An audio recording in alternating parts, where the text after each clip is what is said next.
What is going on, all-terrain nation? Two-wheel drive, four-wheel drive, or these mid-sized trucks I pretty much love to drive. This is your all-terrain nation. I'm your host, David Boyd, and we have Mr. Tim with Pickup Truck Plus SUV on again today. Welcome back, Tim. Happy to be here. Yes, fantastic. I can tell you almost look awake there, buddy. Yeah, it's kind of a rough morning. Well, was whiskey involved? Please tell me whiskey was involved. No, actually, I'm not. I haven't tried whiskey in a while. Oh, man. But this is mid-size truck talk, guys, and you know the drill. You know we're gonna have a lot of fun today. But I gotta catch up with Tim for a minute because Tim, I haven't seen you. You haven't been on any press trips where we've been together. I know you did the Colorado stuff. We talked a little bit the last time you were on, and then you dropped a good story about the Colorado fuel economy the other day, man. Yeah, I think it's interesting. The fuel economy for the 2023 Colorado is actually worse than the 3.6 liter V6, especially in highway. They drop like 4 miles per gallon. And Really? what's really interesting is, yeah, and then you always launch a video and you always learn something else, right? It's always how things work out, right? But the Z71 and Trail Boss have the same fuel economy according to EPA, which, yeah, that doesn't seem right. Yeah, well, the Trail Boss could lift plus the wider tires. Yeah, a little bit more flared out. That is interesting. And what these came from a forum or something, right? Yeah, well, GM Authority, Alex found them. But I think it's interesting that, and I referenced this in my video, there is the assumption out there, and it's been a really pretty strong assumption, that a new vehicle is going to have better fuel economy than the prior generation vehicle. Mm-hmm. So that's the assumption. So every time a new truck comes out, it's going to have better fuel economy than the prior truck. And this is twice now that GM's done this, and it hasn't. The 2018 Silverado had better fuel economy than the 2019 Silverado, and the 2022 Colorado had better fuel economy than the 2023 Chevy Colorado. Yeah. And so, it's like, it's such a weird place because people always comment like, well, I don't buy a truck for fuel economy, I don't know, whatever. And then I'll do a fuel economy testing video, and that video gets like the most views. So I'm like, like, I don't do my truck for test fuel economy. And then I'm like, you guys watch the crap out of it, don't you? And, oh, you remember? And then it's always like, well, my truck got 26 going uphill in a snowstorm through the Kentucky mountains, and I was pulling a 17,000-pound trailer. And I'm like, all right, fantastic. Thank you for sharing your story. But I mean, that's stuff that happens all the time. And so when you look at the fuel economy stuff, I think it's funny because automakers always tell me, they're like, yeah, fuel economy is like number 4 or 5 on the truck list, whatever. And then they don't actually do anything good about it. And so I've kind of gotten to the point where I've gotten bitter about it. Like, I'm just like, I know the new truck won't have good fuel economy. Like, I know you want to talk about Ranger as well. I'm like, I probably won't have better fuel economy. I know that, I'm sure the Tacoma, people are like, oh my gosh. I was talking to a friend the other day online about this. He's got Tacoma, and he fills up every 4 days. And he's like, I got to get something else. I'm tired of filling up every 4 days. I'm like, okay, that's fine. He goes, Honda Civic, it's like, 38 miles a gallon. I'm just going to go with Honda Civic. I'm like, that's fine, hybrid. I said, so I said to him, so let me ask you this. So if Toyota Tacoma comes out and it's a hybrid version, which will have a hybrid version, what's the fuel economy that would make you go buy one versus and trade your other truck off? And he goes, well, it's got to have at least 29 to 30 highway mile per gallon. And I'm like, that's not going to happen. And he goes, well, I know it's kind of a pipe dream. I'm like, look, I said the Tundra, but increased combined fuel economy, I think like 7 or 8 miles per gallon. And that was a brand new truck, brand new powertrain, switching out the V8. I mean, that's massive changes. I'm like, the Tacoma, unless they build it out of like wafer board and, popsicles, there's no way that thing's going to lose that much weight and get that much more aerodynamic and to be able to get that type of fuel economy.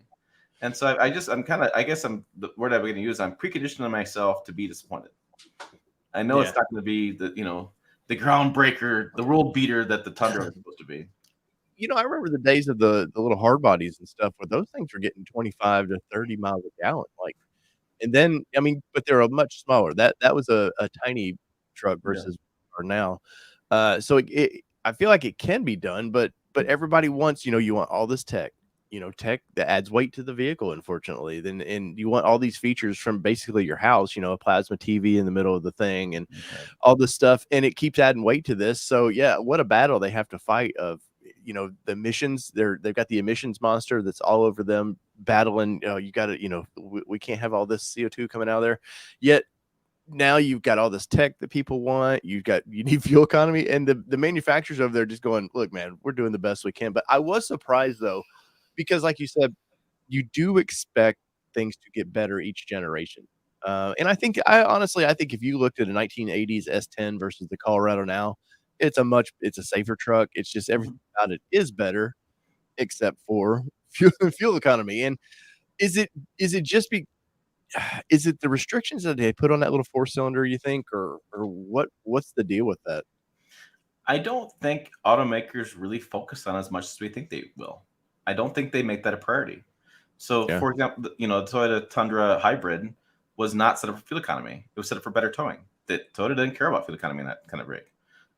You have the Ford. The only thing that recently came out with fuel economy is Ford Maverick. The Ford Maverick hybrid was the only one that came out recently that was about fuel economy. The Ram 1500 with the e-torque, not better fuel economy. So I don't think there's really. I just think it's manufacturing focus and customer focus. I think the Maverick was definitely an interesting play, and it was something Ford was like, "Hey, do people really care about fuel economy? If they do, here's your answer, right? So how are we going to sell?" Right. And because I just don't.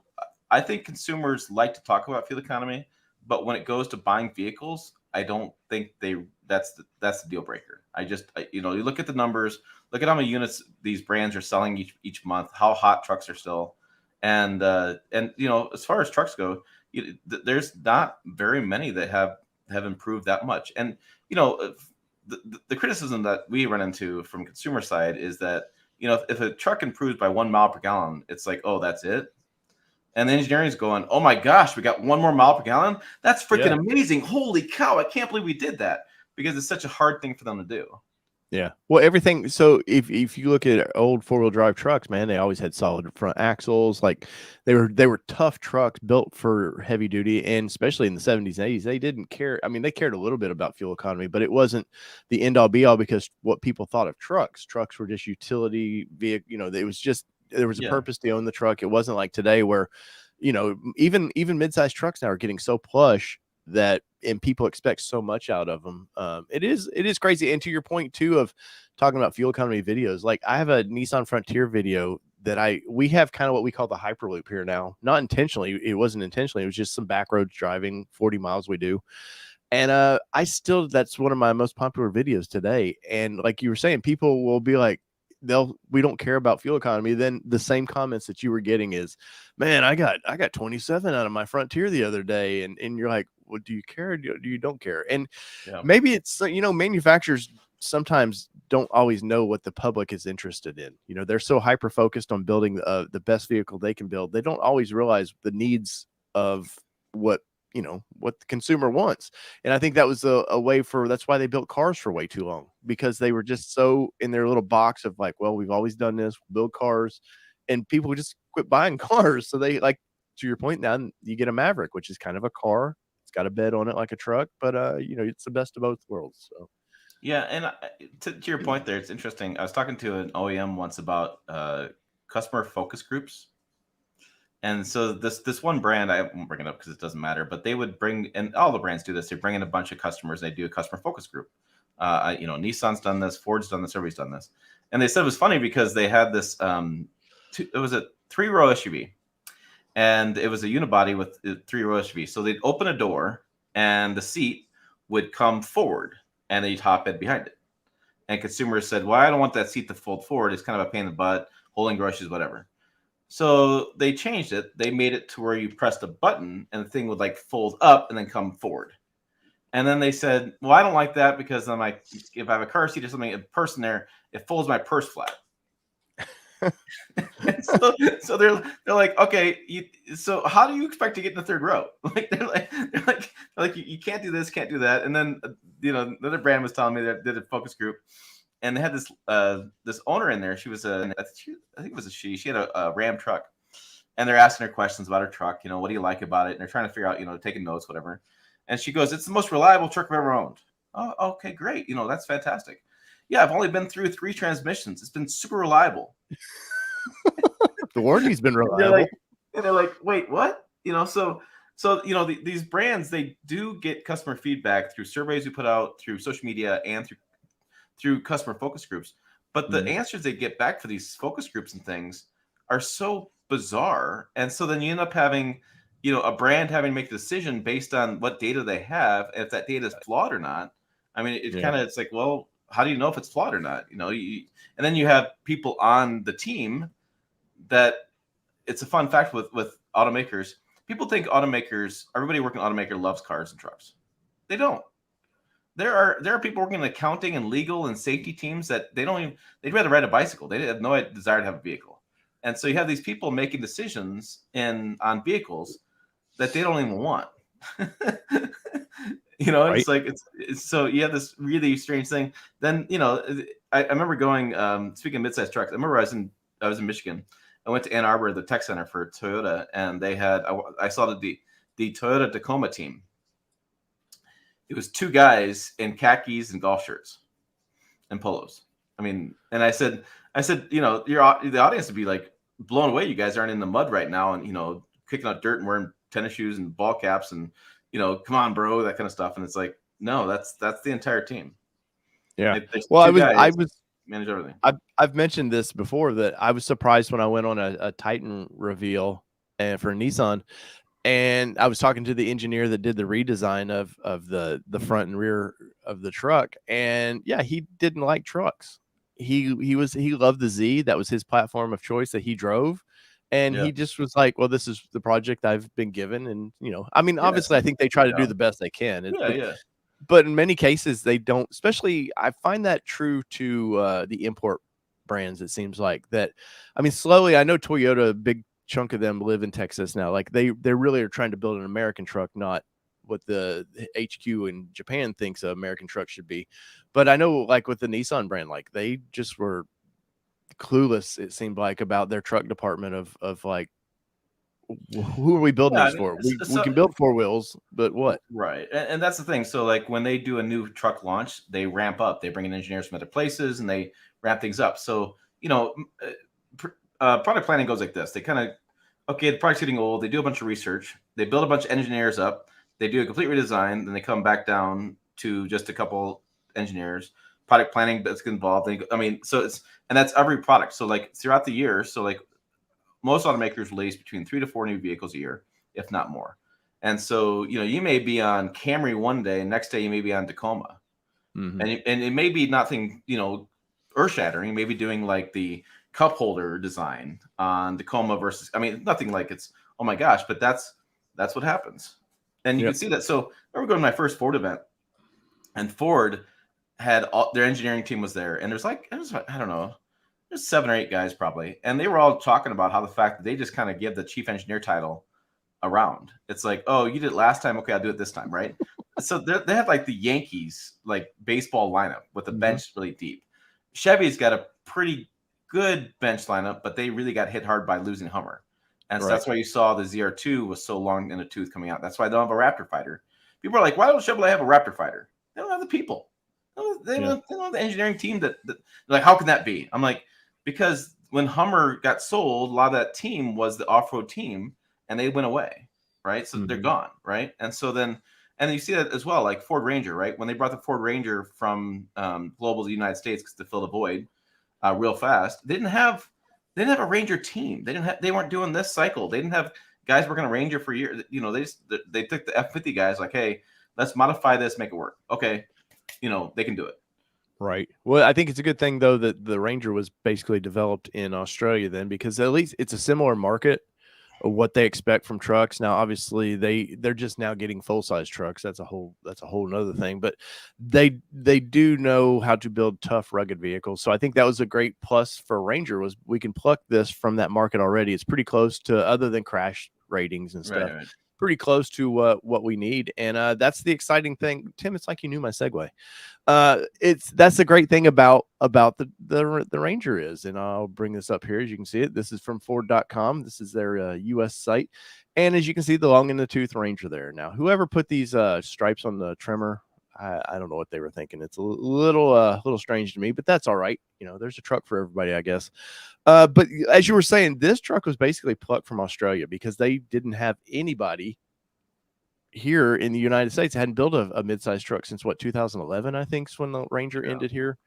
They blew it. I mean, Ford Yeah. blew it, and they, it's a lot of pride, so they won't admit it, but they did not see the midsize truck market being anything growing. And it's interesting because, um, if you're from Ford standpoint, right? Say the F-50 sells like crazy. So why would you buy a Ranger or F-150? That's what those. I swear to God, that's what the product Yeah. planners, Well, engineers that talk was a about. comment. That was a comment in here. Yeah, why would you buy one? And the reality is it comes down to a couple things. It comes down to price. It is not that close in price. Go price out a full size truck versus Colorado. It's Yeah. $10,000 to $15,000 difference. I've done it. We should do or you should separately do a video on it and like literally build Yeah. almost identical trims, and it's If going to you, be 20 to 30 more. it's quite a bit different in price. It's different in size. That's the, if I talk about all the time. People want to park these trucks in a garage. People go, "Wow, that's just stupid." Whatever. No, that's a huge thing. A People lot of really want to neighborhoods park. require that. They want to park the trucks in the garage. They don't want to. They don't leave it out. Leave it outside Yeah. and get it. So that's a big deal. People that the funny part of that Ford Ranger, that is a full size truck as of 30 years ago. Mhm. I mean, and the funny thing from my standpoint is that the customer needs from 30 years ago haven't changed that much. The guy doesn't need to haul, 2 more bales of hay now, 30 years later. Right. I mean, he can, but I mean, it's like the needs are still the same. But yeah, that size is the same size. I have a 62. Every time I had a Colorado once, and I crew cab. By the time I 62, 60 was a full size Chevy truck back then, and the Colorado dwarfs it. Yeah. Like, it's so much bigger. And I'm like, well, so like my brother's buying a GMC Canyon. He had a 3/4 ton. He's had 1500s. And he's like, I just need a truck to get back to forth to work. And I don't carry a lot with this truck, but I do need to carry some things. And he goes, I just want something I can easily drive, fit in traffic, and park. And those lifestyle things really do make a difference. And what I've been noticing is that Ford Ranger customer is not the same F-50 customer. Mm-mm. There is some cross shopping, but it's really rare. Those customers are going, I don't want the big truck. I want the smaller truck. If that were true, Toyota would sell the hell out of Tundras. Like Yeah. if they just needed the next size up, they would, and that's not. I mean, Toyota does okay with Tundra, but they're over 200,000 a year with Tacoma. I mean, if people were, Right. you would Yeah. think they would. Yeah. It's a different customer. And people talk about doing, the fuel economy of the Colorado is pretty close to the same fuel economy as Silverado. And probably the Ford Ranger fuel economy is going to be similar to F-50 fuel economy. But the customers I talk to, they're buying a Ford Ranger versus F-50. They don't care. They don't want the bigger. It's not even like a choice for them. They're not going, oh, I want the midsize or full size. No, it's not even a choice. Yeah, I don't. I can be honest. Like, if I go to look at trucks, I'm probably right now looking at midsize because full size to me are just it's overwhelming now. The choices in a full size truck, and which is kind of what Ford's done with this one is they don't give you a lot of choices. You get 3 trims right now, and that's it. But I think more is coming with this truck. But guys, if you would smash that like button for us, we would greatly appreciate that. We got 10 likes right now and 24 people in the stream. So click on that trucks and vans button at the top real fast. So look, the starting price for the Ranger is 27,000. Starting price for F-50 is 34,000. And I can tell you that the starting price of F-50 is for a regular cab. Yeah. And so once you go crew cab, it's a bigger price point you think. Now the price point that I get confused about is the F-50 versus the heavy duty. That price point's a lot closer when you actually build them out. But if you look at the price, it's a lot different vehicle. Point, Tim, it's honestly it's about $7,000 each time you move up. Yeah, and the thing is like, so people that talk about why would you buy midsize when you buy an F-50 for example? Well, look, the price point is actually a lot different when you start building those things up. I think a crew cab XLT Ranger is probably 40, and I bet you a crew cab XLT F-50 is about 60. So and then you're like, well, then you go. They do the same conversation. They go, why would you buy an F-50 when you just buy a heavy duty? You get much more truck. It's a whole different animal. The Super Duty is taller. It's bigger. It's rougher riding. It has different fuel economy standards. It's not as efficient. I mean, there's a lot of differences there. And so I think, the one. Oh, go ahead. No, I think there's a lot of changes out there in the marketplace. The funny one the one that don't want to show the starting price at now is the F-150 Lightning because that starting price just keeps changing month to month. They can't. Their web people can't keep up with it. Yeah, lithium supply. That's why the question about like people said with the Colorado, why didn't it go with a hybrid? Why don't you just make a hybrid Colorado? Why didn't you do Ford Ranger? Why don't you do a hybrid? Why don't you do Comet with hybrid? Well, there's a couple factors in play there. First of all, we have a limited supply of lithium in the planet. I mean, it's been documented. Scientists have an estimate of how much lithium we have on the planet, and the more you go beyond the easy to get lithium, the harder it is to find it, the more expensive it's going to be. And lithium goes in the battery. And then when you start looking at price point, like I have a video coming out today on a plug-in hybrid. What a plug. Right? I'm going to plug. But no, I did a plug-in hybrid. I did a plug-in hybrid Outlander. And I said, am I wrong in the title? Because people want a Ford Ranger. They want it plug-in hybrid. Well, the deal is it is 10 grand more for a plug-in hybrid that gets you maybe 20 miles of range, maybe on a good day. And so I did the math on the Outlander. It was 25 years until my return on investment came back for the fuel I was going to save. Yeah, it's that same debate between diesel and gasoline. You know, it used to be, oh, we want the diesel because of fuel economy for off-road, this and that. We can carry the torque. And then you're like, yeah, but you have to own that truck for 10 years for it to break even. Like where these gasoline trucks, you know, 3 years and you're probably done anyways. So that's why I said this. That's why I said the Silverado diesel is the best thing. It's $995. Yeah, and the heavy duties, it's 10 grand more. Tim, I'd be curious if your plug-in, if you know, you're like, well, okay, you can get what 20 more miles range or whatever. But I'd be curious then if you take the math of what the electricity costs you to put in that for the range, is there any benefits?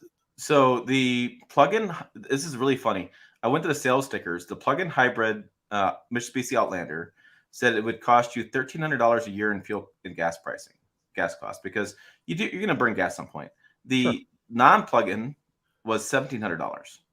So the difference was $400 a year according to EPA. Now you're going to fluctuate that based on, you know, how much you're going to use EV versus not. If you never leave town, that, you know, like that. But the reality is you have to plug it in between 8 to 12 hours to get that 28 miles of range.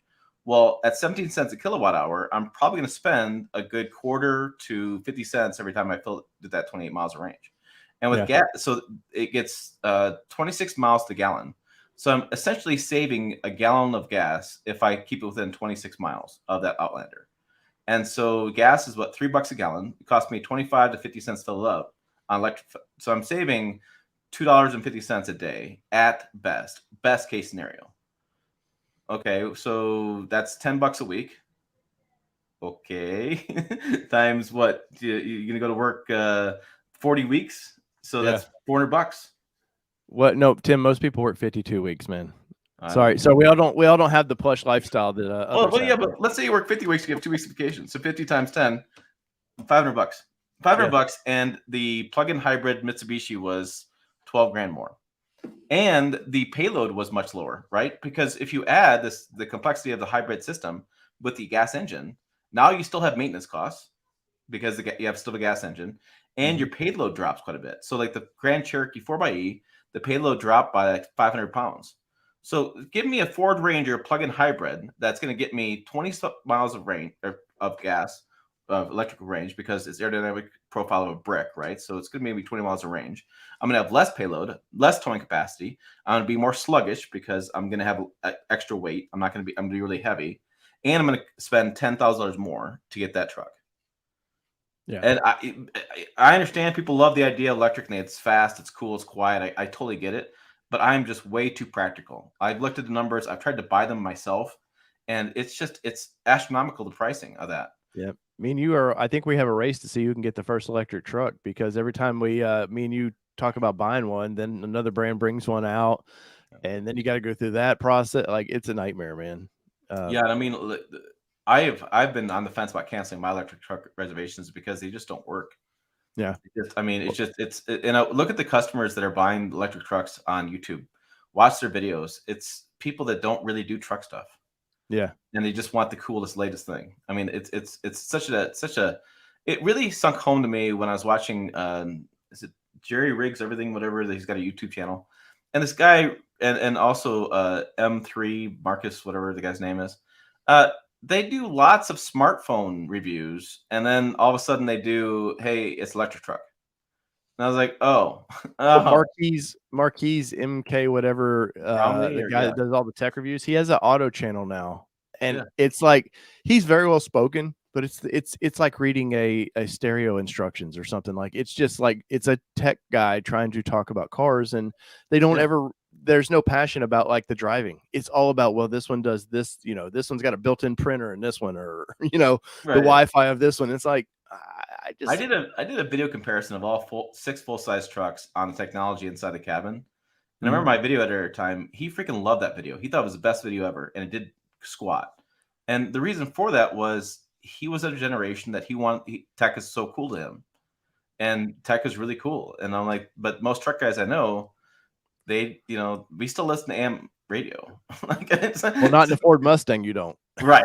But I'm just, it's like, it's such a different customer. And so I don't know. I just don't see them as comparable. I think they're, it's electric truck's not going to be comparable. I think the Tacoma goes EV, which, I mean, there's theories it will. I mean, how expensive that thing is going to be. Imagine a new Ford Ranger with a EV. That's going to be a $55,000, $60,000 Ford Ranger. Easy. Well, I know in the Bronco community, they're all pushing, oh, when are we going to get the plug-in hybrid? And I'm like, you guys don't want that, man. Like you said, you're not getting the payload. The little Broncos already, they don't tow anything as is. You've lost, basically, it's probably 500 pounds for a pack easily in these things. That's more complex. And for what I just feel like the plug-in thing it's a buzzword right now. Oh, I got look at me. South Park did a thing on EV cars one time where they would all stick their nose up in the air when they got an EV, like it just your status. And I feel like that's just a more common person's way of getting into that status. They're like, oh, I got well, sort of. I mean, I can put a wire into my car and it's doing something, I guess. Yeah, Auto Pacific did a study. They're a bunch of researchers, and they found out that the majority of people that bought plug-in hybrids in California wanted it for the HOV lane access. They weren't plugging them in. They just wanted to be able to access the faster lane on the highway. Yeah, I can see that. I mean, that's a real world thing. I've been driving through California, man. I'll pay money all day long to do that. Those highways are crazy. So let me ask you this: you were just in Windrock doing the off-road stuff. You were at the Bronco Club, but did you see any Jeep Wrangler 4xe while you're out there? I did not, but we did see the charging station because I did a little short on that.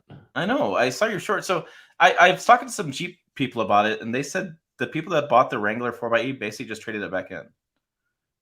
Well, they're selling a lot, but yeah, they don't stick. I don't think people stick with them very long. I think it's one of those things where you get it, and it's like, wow. So, like, for example, I had the Lightning and I had the Hummer, and I took people for test drives. They're like, "Oh, this EV stuff's terrible." And all that. So I took them for a ride, and they're like, "That's it?" I'm like, "Yep." They're like, "What do you mean that's it?" I'm like, "Yeah, you plug it in, you drive around, drives really fast. Has some cool little tricks, like party tricks, like party games, like crab walk, stuff like that." And there you go. That's it. Well, Jill is out on a press tour for the new SUV version, right, for Hummer? Yeah, Jill was just there. We just launched a video last week, but even her and her, so she's a very tech person, and even in her story, she was like, "Yeah, crab walk and Watts of Freedom, they're kind of gimmicks now." Yeah, I'm like, yeah, once you go do it 5-10 times, you're not going to do it. And I tell people all the time, like when I buy a new truck, right? I always buy a new truck every year. When you buy the truck and you get into it and you use the features a couple times, the new features, like the payload scales on the Ford F-150, right? So the payload scale is so cool. And you use it once or twice, you're like, then you forget about it. Like, I can't tell you how many times I've driven a Ram Rebel and forgot about the air suspension. And I'm going through like the farm. I'm like, oh yeah, I can go up. Oh, I go up a little bit higher. This is much better. I avoid all the weeds, but I forget about the stuff. Like these trucks are so full of different options, and the Tacoma is the worst, right? So you get the Tacoma TRD Pro, and you have crawl control, multi-train select. You have they have one more setting in there too, but they have all these different competing settings, and you're like, which one do I press? Like, I just think it's just confusing. I don't think people actually. I love the idea of, hey, I just have a 4 low or have a button, whatever. Everything else has gotten so confusing, you forget to use them. Like the Silverado comes with train mode. I used that in Colorado. It turns out it's the same feature. You're gonna forget about it more often than you're gonna use it. Oh yeah, no. There's even when we took the Bronco off roading last weekend, and there's all those terrain modes that you could use. I never use them Kelly, did you put it in any terrain mode? Not last weekend, no. Okay, so we literally just used the buttons when we needed the lockers. We just pushed those. I didn't need. But we know what we need to use too. So you might. I will say the new at Bronco Off Rodeo. Sorry. At Bronco Off Rodeo, they did teach you of like, hey, if you're new to this, here's what, and then you'll learn what you can use and what you need. So but it's once again though, it's like Tim was saying, it's gimmicky. That it's stuff that's like sounds for PR purposes. You're like, holy shit, this thing will do it all for me. Like I just dial and yeah, but that's one of the things. So this Ford Ranger that we're looking at here is kind of in between tech and in the old school trucks. Like, you know, it has a little bit of tech to it, but nothing crazy. But I think the next generation is going to be more of a babysitter for you driving. But Tim, you did really well when this truck launched. You had a video that came out about this truck, and I want to say 500,000 views or something nuts. It was a pretty big video. I got a comment about it the other day. Somebody's actually still watching it. I should look it up. It's like 600,000 views or something. It's insane, and it's a funny story on that because I was at the time was not invited to the press launch in California. How dare they? I know Ford is kind of funny about that at times. Sometimes you get on the list, sometimes you don't. So I was not on a list. I'm still trying to be on their buddy list. 592,000 views, and it was 3 years ago. It's kind of crazy. So let me get to the backstory. So the story was I did not get invited, and that's fine. It happened in my business, right? There's a lot of FOMO stuff where like you get invited, you don't get invited. You know, you're like, oh, I wish I got invited, all that kind of stuff. I don't get invited. The truck hits the dealer lots. I get a press loan of it about 2 weeks after it's on dealer lots. And we're talking about 4 to 5 months after the press launch, like in California. And in this business, that seems like you're dead. Like that will never do anything. Yeah. So, from my perspective as a creator and a journalist, right? So a creator on YouTube, you want to be first as close as you can be. You want to try to get the information out there, because usually the first videos do a little bit better and they get initial view velocity. They get better views as they go. As a journalist, I want to cover this for people out there shopping right away. So that way they know what they're shopping for. So I was 0 for 2. Right? I was 0 for 2. So I did my first ever 5 good things and 5 bad things. And I just filmed it in kind of a cheeky kind of way where I was really cut. Like I dropped the tailgate, boom. Boy, it'd be nice if I had a damn tailgate. Cut. Like I just was I was just trying something to see if I couldn't, new format. And holy cow, 592,000 views. And I think I destroyed most people's view counts that were at the event themselves in California. Yeah. And that's you've preached to me many times. You don't always have to be first. No, you don't. I mean, you don't always have to be first. I was definitely not first on that at all. You don't always have to be first, but you have to find a way to get the information out there that people want to watch it in the way they want to watch it. Right. So what was the I know you did a 5 good and 5 bad things about it when this truck launched, because it was the first time in 7-8 years Ford had anything in this segment. I know as a truck guy, I always look to what the Australian market gets, and I'm always jealous. I'm like, oh my God, because we're watching YouTube videos. Like I'm no different than anybody else in this chat. I love watching videos of trucks that I can't get into. So it was kind of exciting that this truck, pretty much what the Australians had, we were getting. What was your impression of it early on? So thinking back to that video I did, because I was just thinking through some of my things stand out to me. I thought, I think it's overall was fine. I mean, it's nothing like it was a home run by a stretch of imagination. The interior was definitely dated when they brought it over, but it had all the little quirky things, like, the dampened tailgate was a funny thing, but the oil filter access, that was such a funny story. Yes. So if you don't know the whole story on this, is that the engine is basically it's a 2.3, is it 2.3, whatever it is. And it's from another vehicle, and they put it in the Ranger. But the problem when they put it in was because of crossbars and how it got bolted on the frame, they had to move the oil filter sideways. So instead of being straight down, they had to put it kind of sideways. And so it was sideways. They had to move it. They had to move it anyways. They moved it. And to access the oil filter, you had to turn the driver's side wheel hard right, get that tire out. And then there was a little panel behind the fender wall to reach in there and pull the oil filter out and put a new one in. And I was like, well, that's just dumb. I'm just absolutely dumb. So the story breaks like around Christmas.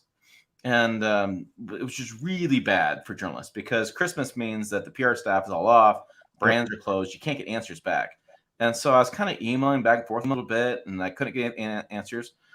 And then Motor Trend ran it, and somebody else ran it, all this kind of stuff. And I was like, you know what, I'm going to run the story because I think it's because it kind of got me fired up. So when I did my review, I put that in there. And Ford wanted to argue a little bit about it, but it turns out that it was correct because it was from the Ford service manual. The Ford service manual talked about how to turn that tire. There's an access panel built in the firewall. Take those bolts out, and then you can reach in there and you can pull the oil filter out. So I did that as one of my top bad things because I was like, what a pain in the butt for the do-it-yourself guy. And I also said, I'm going to tell you what's going to happen. And you're going to Jiffy Lube place. They're going to take a rag. They're going to wipe the oil filter and be like, all right, change, brand new. Because it's like there's no way they can't get up there. It's not going to. You can't have that done at a Jiffy Lube place. Reliable. There's no way those kids. I'm going to or bad Ford dealerships. Or yeah, I mean they're not going to do that, right? Because the oil guy is always the newbie in the team, right? They never have the head mechanic doing oil changes. No, it's the newbie, so he's not going to try to get in there and get that. I mean, so I just was like, oh, geez. So that was one thing there. I thought the engine was okay. I thought the interior was okay.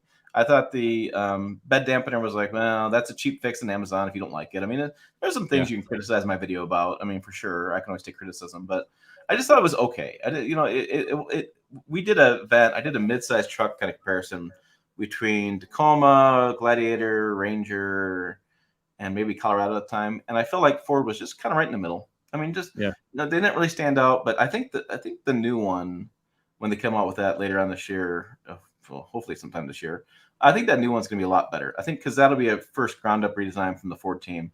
And Ford has, I mean, I'm telling you right now, the analogy I used earlier, they have the New York Yankees as far as a lineup of engineers. So we're going to see something pretty exciting, I think. Do you think that's been part of the holdup of us? I mean, because we, last year around this time is when the CEO said, hey, don't worry, the Rangers coming and then the Raptors coming along with it. And do you think it's just like, I remember, I forget what brand it was. They were talking about, it might have been Nissan, was talking about the Navara that they were selling in Australia did not peak because people wanted that truck up here. And they were like, it doesn't meet U.S., like what people want in the United States want from a truck.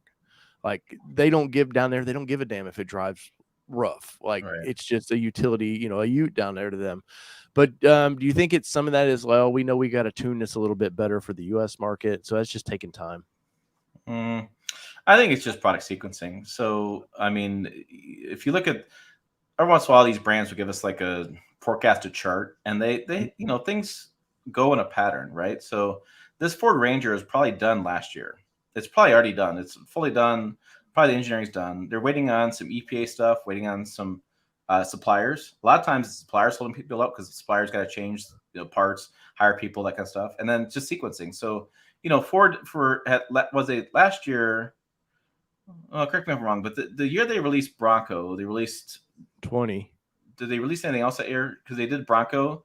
Then Maverick was right before that, and Marquis was right before that. So they had Maverick, Bronco last year. That's Super Duty, and I feel like they had something else last year. They had Mustang, Super Duty, Mustang last year, right? So this year it's probably gonna be a Ranger and F-50, right? So I mean, it's just these companies are massive multinational companies that make billions of dollars, but at the headquarters size, engineering size, actually the smallest amount of employees in a company. You know this.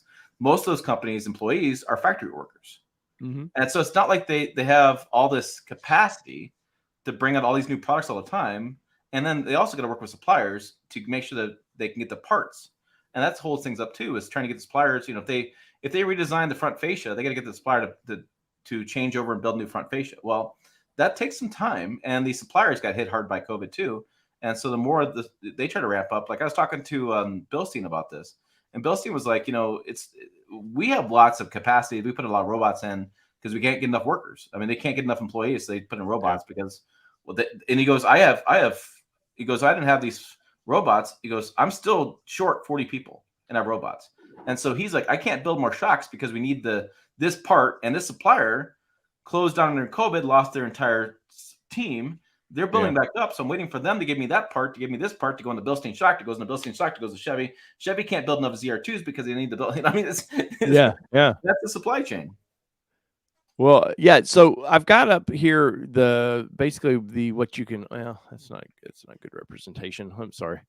Let's go there. We'll go there. Building price, because that'll show all their fun little vehicles.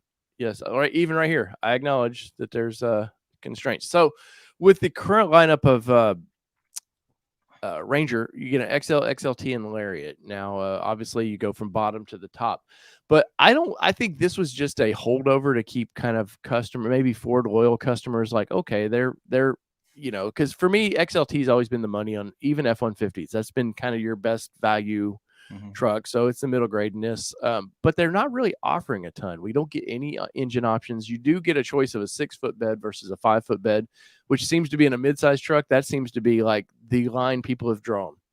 Like I want a long bed or a short bed. Like there's no like, well, I could go either way. No, it's either you want that or the other. But Ford is going to have to, with this next version, I'm going to bring it up, but I wanted to show our viewers, they don't offer a ton of options right now. I mean, if you want to get plush, you want the basics, you got that. You get a little chrome here, the Lariat, you're going to get all the tech, but it's still they're still like Sync 3 or something, and they're like the infotainment is way behind on these trucks. But you are getting a decent 4-wheel drive pickup truck. Much like, to me, it's kind of like what Nissan's doing with the Frontier.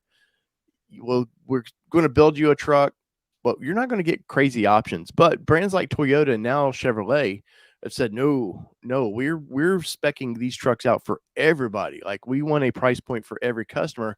And I think with the current lineup, it's lacking a little bit, Tim. I think the biggest question is going to be to this point. So a couple things. So Jagger wants to know about Bronco pickup. I don't think I'm going to get one because the Ranger's going to replace that need.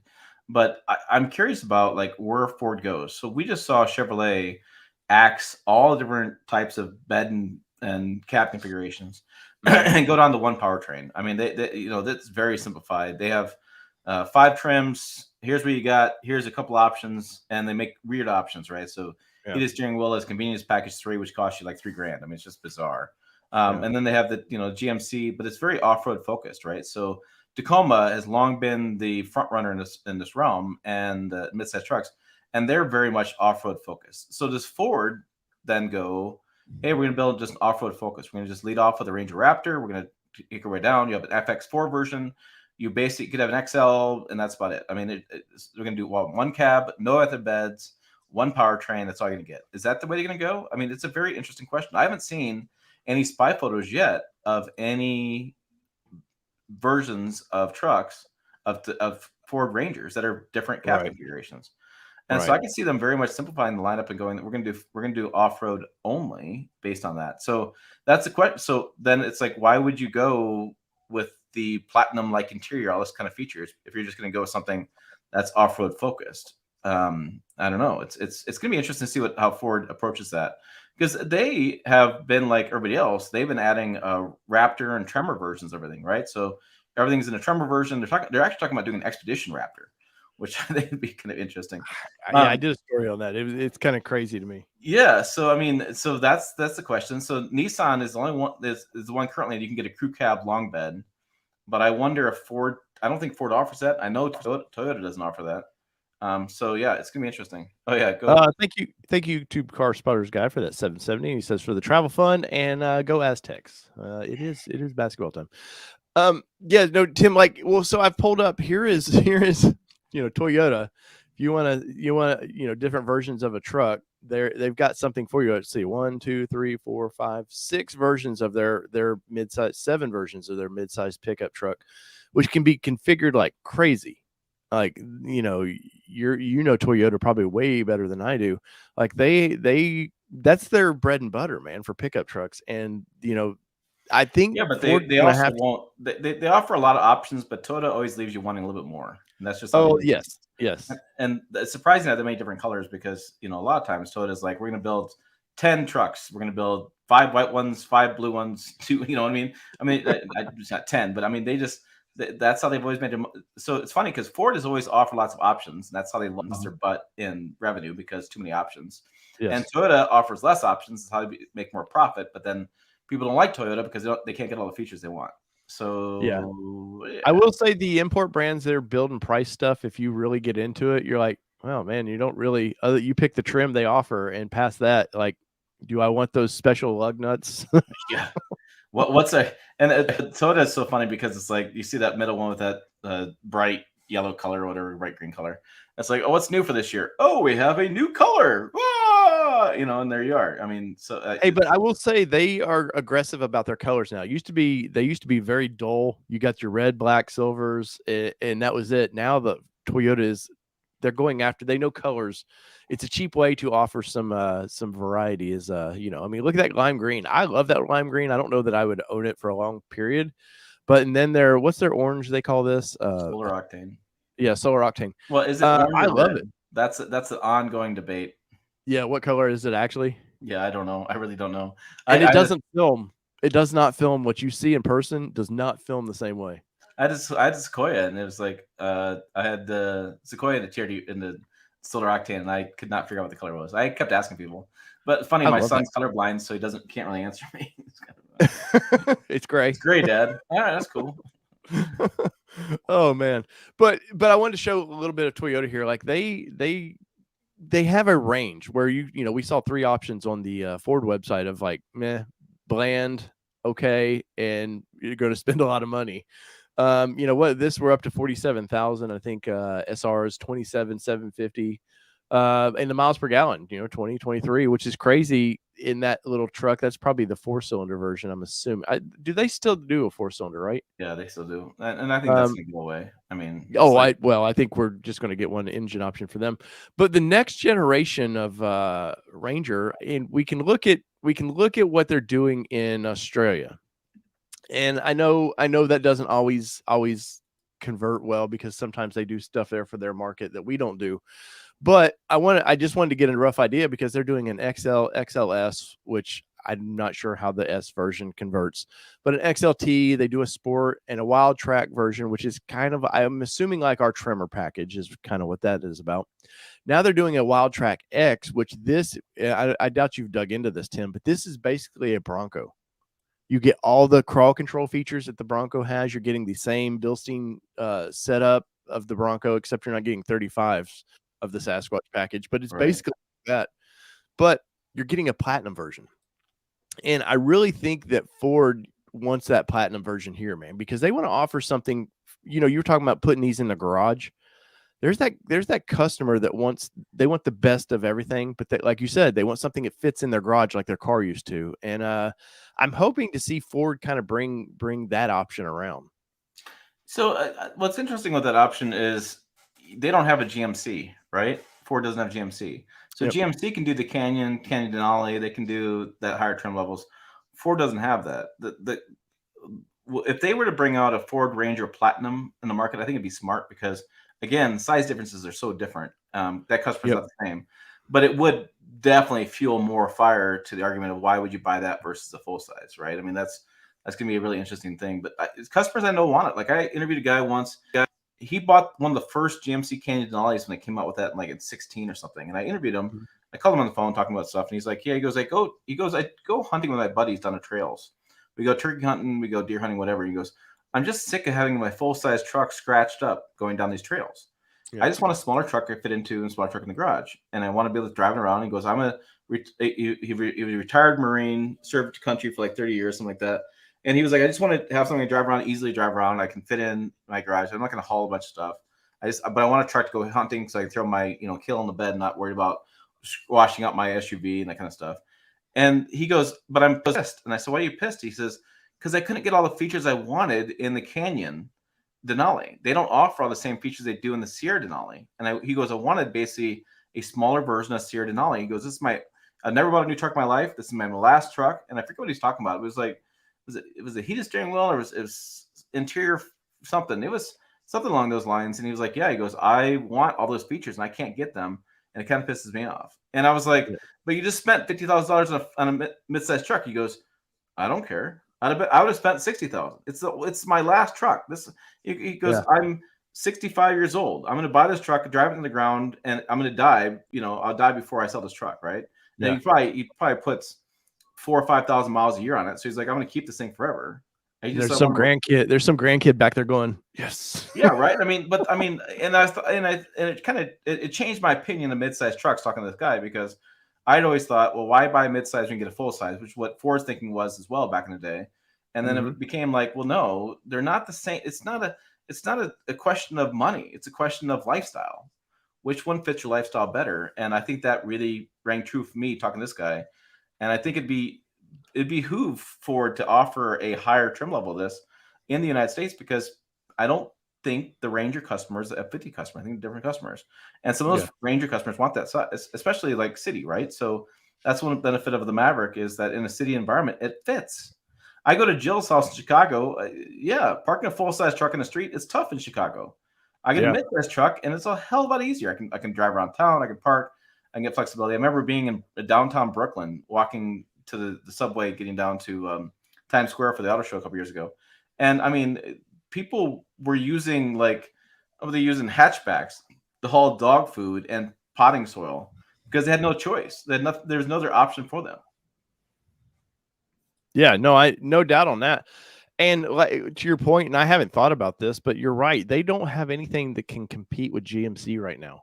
And, you know, which is funny to me how GMC's really turned themselves around from being a very basic truck to now it's, thought of as a luxury vehicle, but they don't have anything in that market. So that is a good point that they're going to have to compete with that. I know GMC, if you look at their sales, it's 4,000 to whatever thousand a month.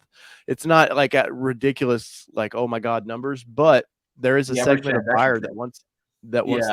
The average transaction price in the GMC, though, it's like at least $15,000-$20,000 more than a Chevy, and they're getting full price, no really rebates. It's a cash cow. I mean, so for Ford to miss out on that is unfortunate, because GMCs, they sell for more money, they make more profit. It's just the same truck, just a little bit, more luxury.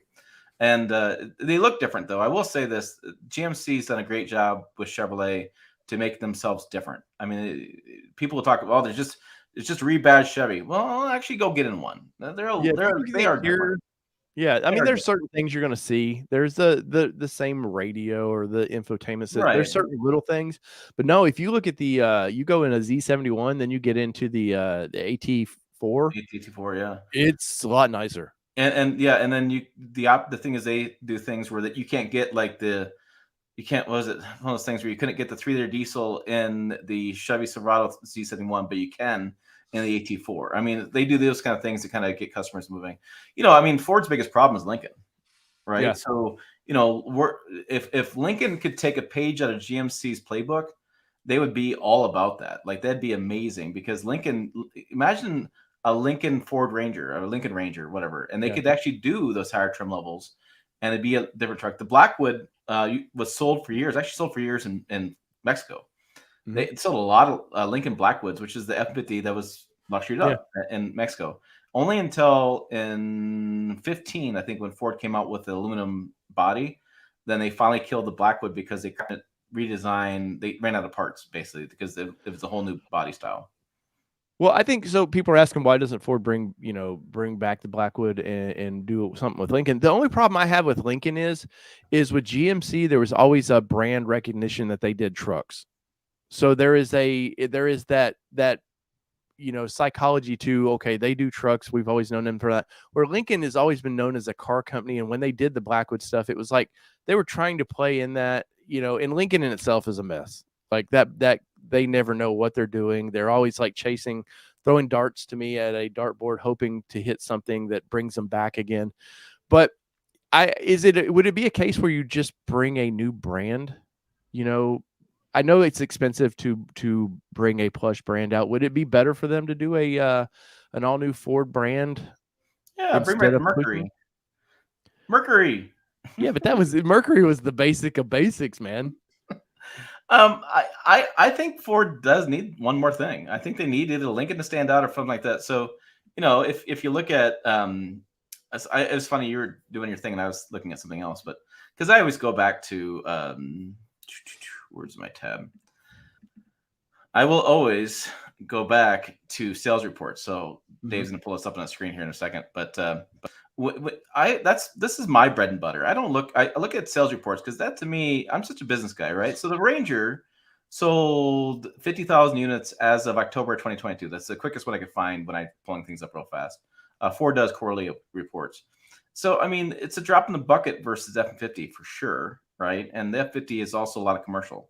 So the Ford commercial side of the business is nearly the same amount of money brought in as the consumer side of the business. And that's why the Ranger had to come back, was because of losing the commercial side. So they didn't bring the Ranger back for the consumers. They brought them back for the commercial business. Full stop. That's why they brought it back. But then you go down and you're like, okay, Ford sold 101.5 million and Lincoln sold 70,000. You know, and it's like, what do they have? They have a Corsair, Nautilus, Aviator, and Navigator. And I think, remember that deal when you were a kid, you used to play like Slugbug Blue or whatever? We still do that with Honda Elements. We should do that with Lincoln. Like every time you see a Lincoln, you take a photo of it and like put it on Twitter or something, because like, you know, so I think they need something like that. I think that they could use something like that. I think that'd make a lot more sense because, you know, like the Chevy's done it really well, where the Chevy is now your entry brand, GMC's now your premium kind of luxury brand. Yeah. You know, GM's problem is Cadillac, right? So what the hell do you do with Cadillac? And what the hell do you do with Buick? I mean, so it's like GM's got too many, Ford's got too little. Like they should just trade, like do a swap. You know, they call them, hey, I'll give you a prospect and $200,000 cash. Send me Buick, right? I mean, well, we do have the NFL draft coming up. Maybe they can be a part of that. Yeah. So I mean, I think that's what they ought to do. I mean, just get. We'll trade you the Detroit Lions for GMC plus cash. Well, because here's the problem that we run into online. The problem you run into for consumers. And I hear it all the time in my comments, is I get a F-150 Platinum for a week-long press loan. And it's $80,000 truck, $80,000 F-150. Yeah. And then they're going, well, that's why the economy is going to crash. That's why people are going to lose their lives and they're going to go belly up and be on the street with the can getting money because they can't afford the truck payments. Well, it's like, hold on here. You know, out of those 150,000 trucks they sold in October or whatever, 1,000 of those were Platinums. Right. Yeah. And so like Ford's range F-50 goes from like what 34,000 we saw on the website, $34,000 starting price to 90,000. There's a whole different brand in there. There's a whole different segment in there of a new vehicle in there. And so this is such a wide range. It's hard for people to understand that they look at that stuff. Well, I can't buy an F-50. I can't afford it. It's $90,000. Yeah. Well, no, it's not. But that's what you see because that's what Ford sends to us. That's what they're putting out for marketing wise. They're always showing this fancy stuff, but that's not what's out there. And so you just see this big range of pricing. And I think that's where GMC does a good job with Chevy. Chevy takes that pricing, comes in a little bit, and GMC goes, oh, I'll take it from here. Yeah. Right. And so then you're going, oh, the guy's still going, hey, I can go buy a Chevy Silverado because they're cheaper than the GMC. Yes. Yeah. Yes. I mean, yeah, it makes sense.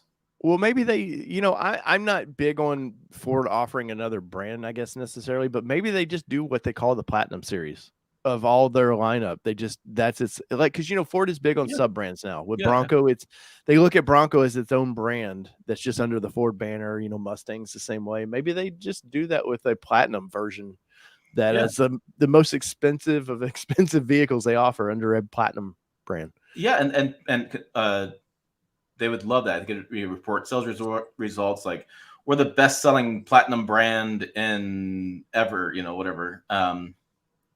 Lions hate today. I was happy to see the Lions come back last year, guys. I'm not crapping on the Lions. But yeah, so I mean, I was actually just starting to watch Home Improvement again, so like so yeah, I think that they need something there. I think the Platinum makes a lot of sense. Tremor is becomes such a hit for them. Isn't it weird how those little names mean so much to a brand? You know, because what's their off-road trim? Not Tremor, the other one. FX. They have XX4. Yeah. They also have a Rattler version for the XL too. Well, I don't even want to get into that's horrible. But like the FX4 to me just never caught on as what it was for whatever reason. You know, Nissan went from Nismo off-road to Pro 4X, and I don't think you've ever been a big fan of what they call Pro 4X. I actually like it. But GMC with Z71 back in the day, you knew what that package was. Like you knew, okay, that's their off-road package. Yeah. Now they've turned it into the plush package, but Look at I'm amazed. Denali. I mean, Denali, it's its own brand. Yeah, I'm amazed how Tremor for that brand is just excited their little off-road segment. Yeah, I get emails all the time about Tremor. People ask me those questions, and I did the Ranger Tremor. Yeah, I did that too. And like the Ranger Tremor is much like F-150 Tremor. I think the F-150 Tremor is just perfect. I mean, yeah, because the Raptor is really cool. The Ranger Raptor is gonna be cool, but it's not really usable for most people. It's not really too expensive. Yeah, I'm much more of a fan of that in between price point, not so expensive but still capable vehicle. Yeah. No, the Ranger Raptor for me is the Lamborghini of midsize trucks, and that's kind of why I want it's a place in your life. We'll say it's a vehicle that you can afford. There's a certain spot in your life where it's you were talking to your buddy earlier, it's going to be his last truck. Well, this won't be my last truck, but this is probably going to be my most elevated purchase for that truck. So that's how I look at that truck. Yeah, I mean, you can do the Street Speed 717 thing. Just go buy it and then jump it and set it on fire. Don't and mention that guy on this show, man. You know my feelings of that guy. Anyways, we can go destroy. We can go have Ford, like a little rant. Dodge or Ram went out of their way to get that guy a TRX. I mean, went out of their way to get that one, and a week later he destroyed it. And I thought that was so effing disrespectful. The way the guy, he didn't mean to do it, but then he tried to play it off like, and he had to go to court. And he just bought another one. He has a new Ram TRX too. I just saw. A fun fact: I don't watch much YouTube as far as automotive YouTube. I watch jokes and I watch the Graham Norton show. I watch like British guy a lot. Oh yeah, I love that. So I watch that stuff a lot, but I don't always watch stuff that I should to in my niche better.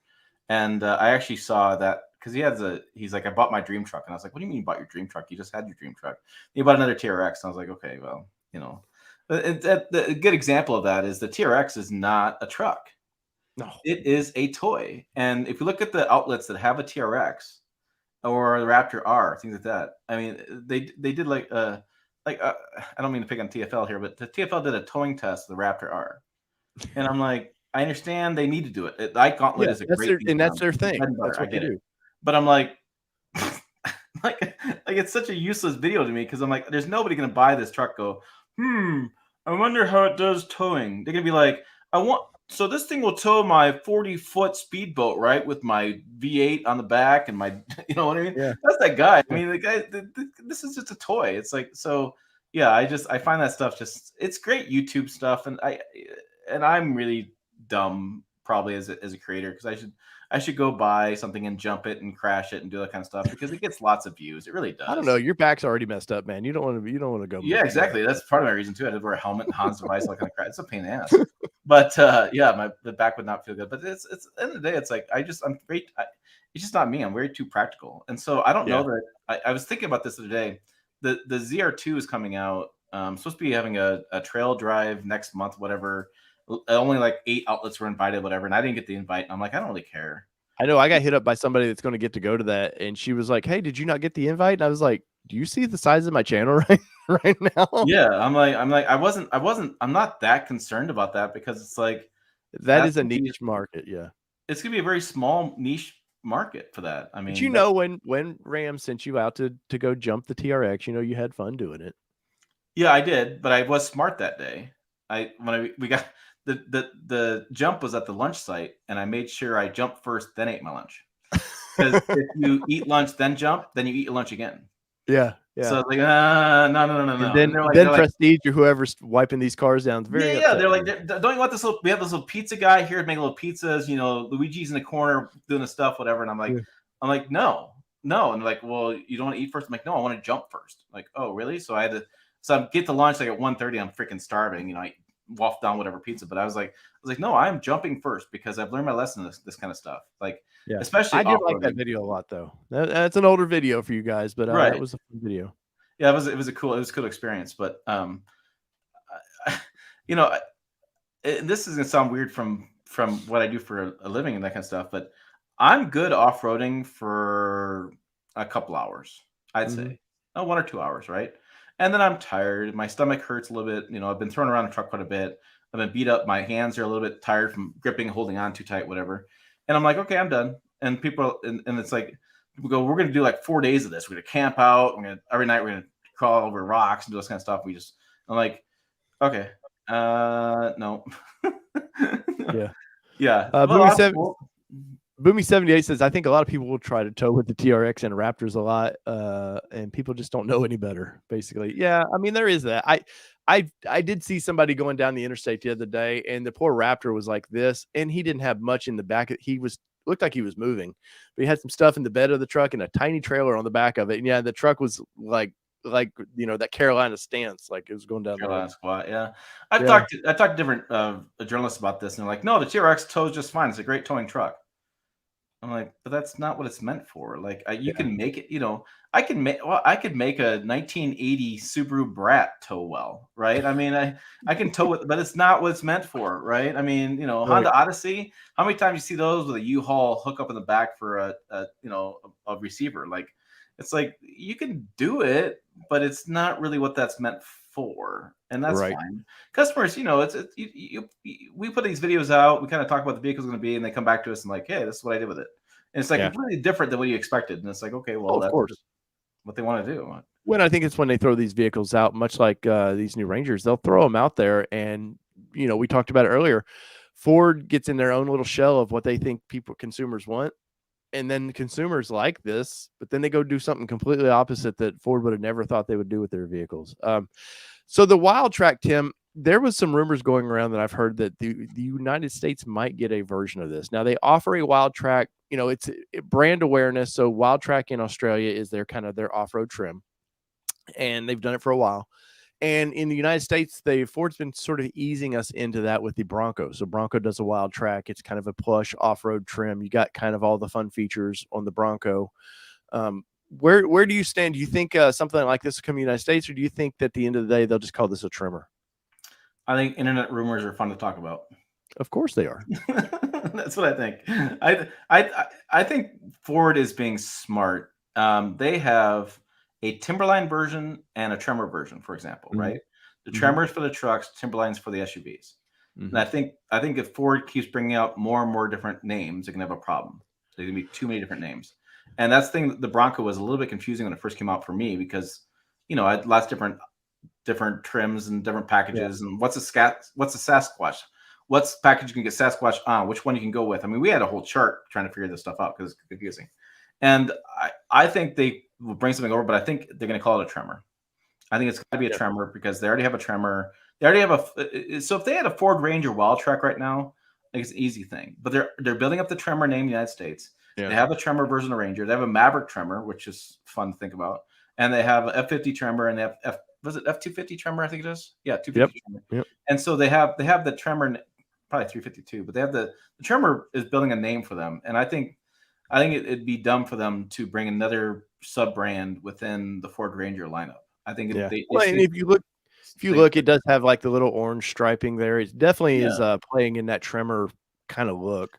Yeah, they could take the same equipment and just call it a Tremor. I mean, and I think globally, that's one of the difficulties that Ford runs into, and other brands run into this all the time. It's like globally, you got to make things make sense. Remember, it was funny. Side story: the Nissan Nissan Armada. So it's called the Armada United States and Patrol globally. And I talked to Nissan about why they don't call it Patrol in the United States, and they're like, "Well, we product tested that name for the market, and people thought it was a cop car." Because the name doesn't translate well, right? And so like, well, we can't call it Patrol, can't call it Nissan Patrol in the United States because everything's the latest cop car. So they had to come up with a new name for it, right? And we see this all over the place, right? You go to the internet, you can type in like bad translations for $100 here, Alex, right? And you see, you know, things. It's like Chevy had a car. What was it? They built the Nova. The Nova, and the Nova was some sort of sexual term in Mexico, or something like that. Yeah. And so I mean, they didn't realize it at all.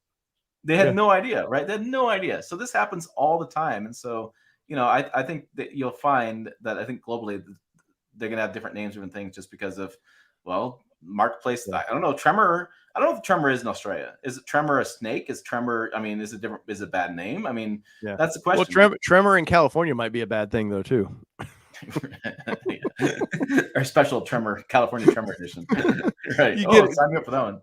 yeah, you get like numbers like a 5.070, like yeah, Right. yeah. How badass is it going to be? California's Um, getting their butt kicked right now. I love the fact though that Ford is finally digging in with the off-road vehicles. Like they've seemed to always been like, no, our bread and butter, like you said earlier, commercials, their bread and butter. That's if you look at their sales, a quarter of their sales might be consumer. The rest of it is commercial stuff. So the fact that they've seen what Toyota might be doing with the overland community, and that was by accident, why people just wanted a quality vehicle, and they've all gravitated towards Toyota, and Toyota's been like, cool, let's give you some colors and a few options and keep buying our trucks. So brands like Ford and Chevrolet now are having to kind of jump to that next trend. And I do like the fact that, I mean, look at this, it's got the side steps, and it might be hard to see, I can't blow it up, but very off-road features. You're getting some, actually looks like kind of like the Raptor metal steps there. It looks like you're getting a fairly aggressive off-road tire, though. I'm never a fan of white lettering out at all. I just think it looks horrible. This little bed option, have you paid any attention to this? Yeah, I was man? watching that video. You doing that? That was really cool. Yeah, how it slides across there. That's innovation. You know, we talk about like how everybody seems to want to take the tailgate, and that's the fad. Well, we got to make the tailgate more special. It's got to transform into do 15 things. That right there is more of a practical thing for me. Like the idea that you could have this just sliding on the bed, and you can extend your bed out. Yeah, I think with this off-road stuff, I think two things are at play, and a little bit more than just overlanding. But I think you have a couple things. Yeah, first of all, it just looks better. And people were doing this anyways. They were buying Rangers, lifting them, putting tires on them anyway. So why not do it as a brand? And the second thing is that actually, you look at that and think, oh, I'm never gonna do that. Actually, that works better in snow and down dirt roads. Washboards with an off-road setup are so much better. And I haven't got the exact number, but I want to say it's still 50% of this country, maybe even more than that, maybe 67% of this country still has dirt roads. You tend to live in metropolis areas and you go, it's all pavement around me. It's all, well, no, most of this country is dirt roads. There's actually a story a few years ago in Omaha. They were taking some streets back from concrete back to dirt roads because the maintenance costs gotten so much, they just didn't want to maintain them. So, a lot of people still live in dirt road country. And I remember I was in South Dakota and some guy was driving his two-wheel drive Silverado down this trail to his, not dirt road to his house. It was a kind of a dirt road back to his house. And I drove in with like the Z71 Silverado, and I was like, no, dude, you need this. Like, you don't need the half-ton thing. You need that. So I think that happens. And I think the third thing that's coming out with this is it's gonna sound kind of goofy, but Forza. I mean, you see, Forza doesn't put like regular cab 2-wheel drive trucks in there. They put the most badass looking things, right? Yeah. And so that stokes people's desire to drive what they're playing the game with. Remember the NASCAR thing, whatever won on Sunday you went to the dealership and bought on Monday. Oh yeah, right? Yeah. But I think Forza is having a big impact on this. I had this guy email me this press release, and he was trying to get me to run the story about how trucks are now, vehicles are now unaffordable for 18 to 39-year-olds. The American dream is dead. They can't afford these things. And I'm like, I'm on like Facebook groups and Twitter groups talking to my kids all the time. Kids in 18 to 39, they're buying the hell out of these things. Yeah. Like, I mean, they're not buying housing. They're living with their parents, but they're buying a Ranger, a Raptor. They're buying a Raptor. They're buying, I mean, the street speed. I mean, you pick on that guy a little bit, but my goodness, he's buying TRXs. He's buying everything. I mean, these kids are buying this stuff, and the demographic for this buyer, the demographic in trucks has always been 40 to 65-year-old is basically a demographic for full-size trucks, right? It's always been that way. But I think you're finding in these trims with more off-road stuff, you're finding that that age is shifting down lower. You're looking at 30-year-olds, in that range. I'm still not, I had a guy once tell me, he goes, well, trucks got so expensive, you can't leave high school and just go buy a brand new truck. And I was like, when has that ever been the case? I'm like, saying, I don't remember in the 70s you hearing a lot of people going buying these big built vehicles back then. Yeah, I don't remember, but it's like, but no, I think this is a younger demographic, and think about it from their standpoint. If I can get you to buy a Ford, brand new Ford when you're 30, right, and you buy this brand new truck, you like it.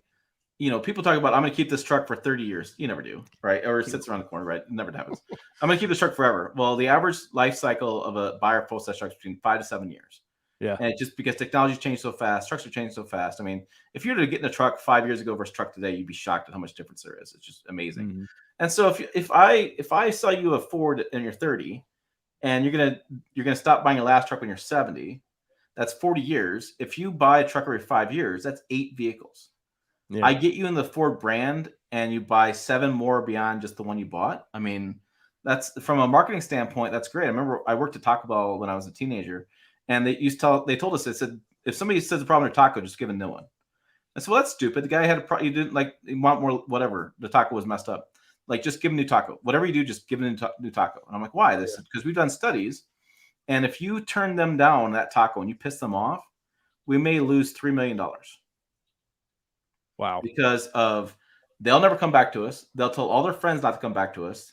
They'll make a big stink about it, and then their lifetime of shopping of fast food is going to equate to that much money by not just themselves, but their word of mouth, all that kind of stuff. They're like, maybe it's not 3 million, maybe it's 300,000, 200,000, whatever the deal is. But they're like, or you give them a nickel free taco. Yeah. Right. So do we spend a nickel now to make 290,000 on this guy later, or do we argue about a nickel now? And this has been Taco Bell Nation, guys. Maybe I need Taco Bell today. Apparently, that's what I need. There you go. But to wrap up on this wild track, you can see the stitching. I wanted to show this. The stitching is very Tremor-like in the seats. You can see it there. It's that orange piping they like to do with the Tremor. So I would see this as being, I could see them doing like a Tremor X. Like they do a Tremor where you get the normal, and then they do a plush version, where you want the big like off-road suspension like the Bronco has. Like Trail Boss or ZR2 with Colorado, right? So do you want that is a cool flexible rack system. Yeah, I love that.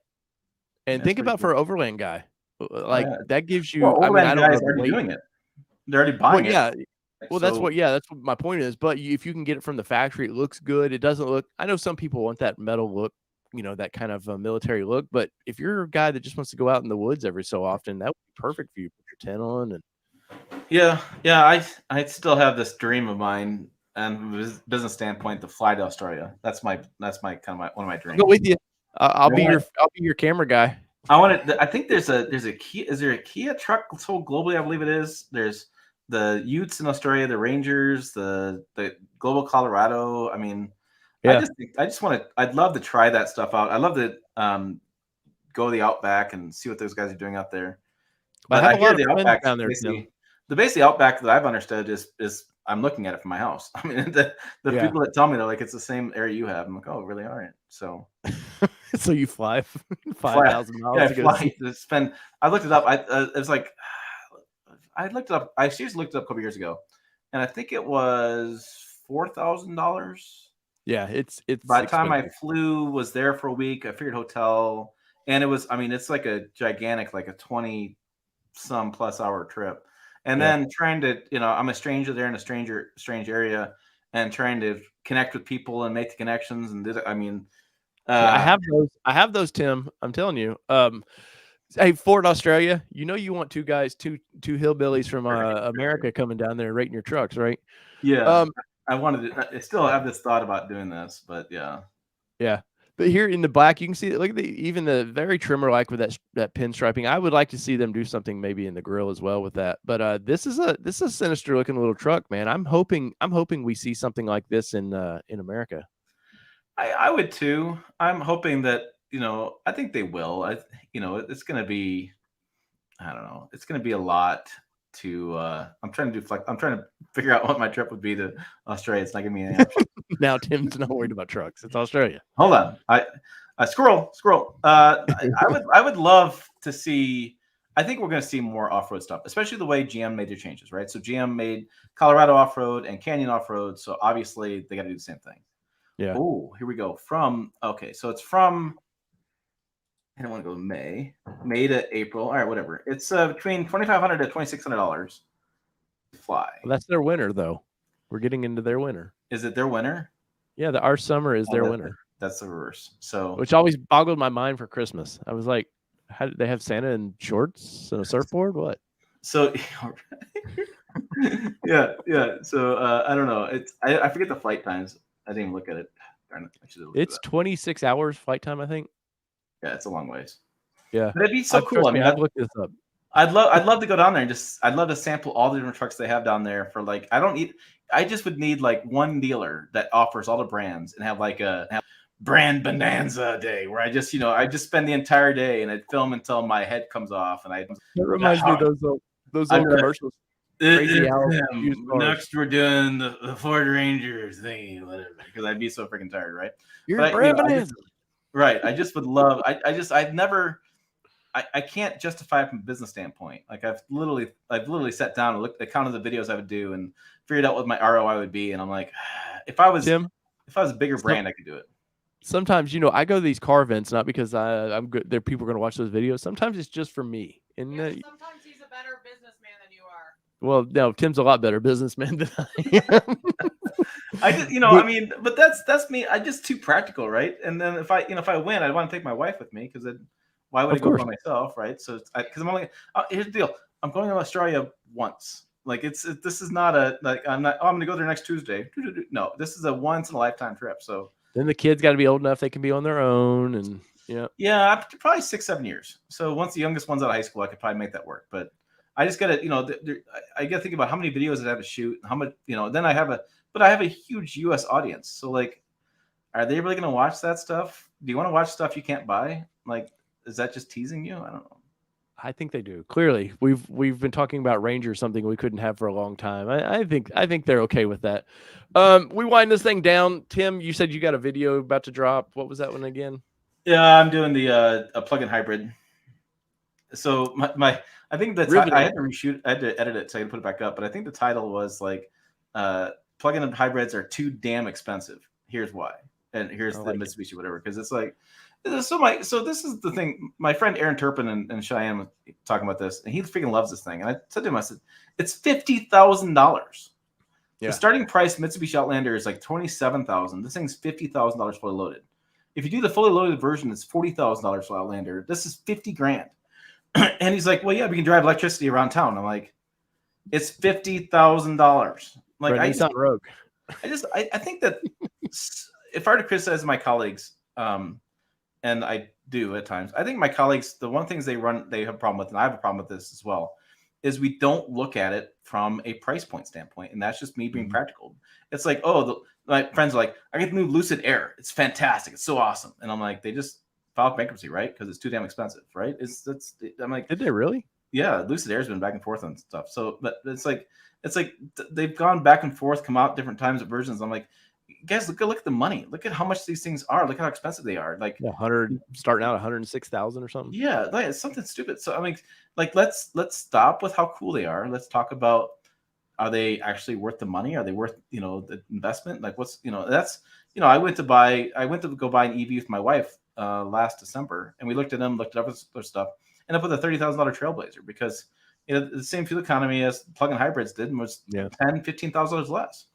Yep. And if you're stuck out there, you can always find fuel. If you're stuck in the middle of an interstate with a snow blizzard or something, not everybody's going to come charge you. So yeah, I mean, right now we have a big snowstorm coming through. It's sticking the ground. I saw a snowplow go by.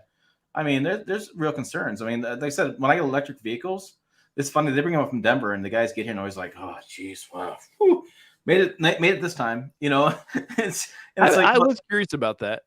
So they drive those out to you, because for those that don't know, we will get vehicles. They drive, like mine come from Atlanta. They drive them from Atlanta. Mm-hmm. Yeah, that would be 400 plus miles for me, and they'd be charging along the way.